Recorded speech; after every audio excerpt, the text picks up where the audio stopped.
Hello guys, welcome to my YouTube channel. In this video, I'm gonna show you how to reset a service interval reminder for a Kia KA4 Carnival wagon type V6 engine. The first thing you need to do is turn the ignition on.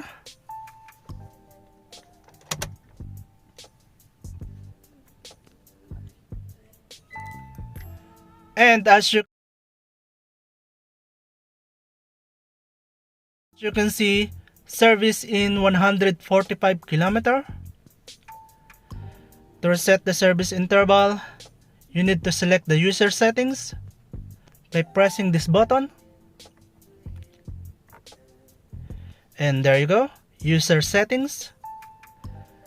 The next step is select the convenience by pressing this button, arrow down. And then click OK. And then select the service interval. Click OK. You can adjust the service interval, but this one is already set to 15,000 km and 12 months. So just click OK.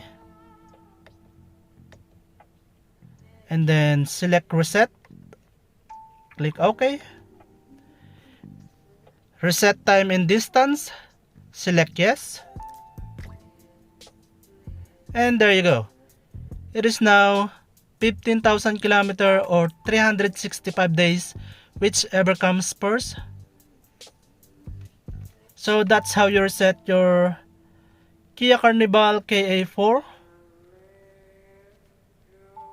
So thank you for watching guys. See you on my next video.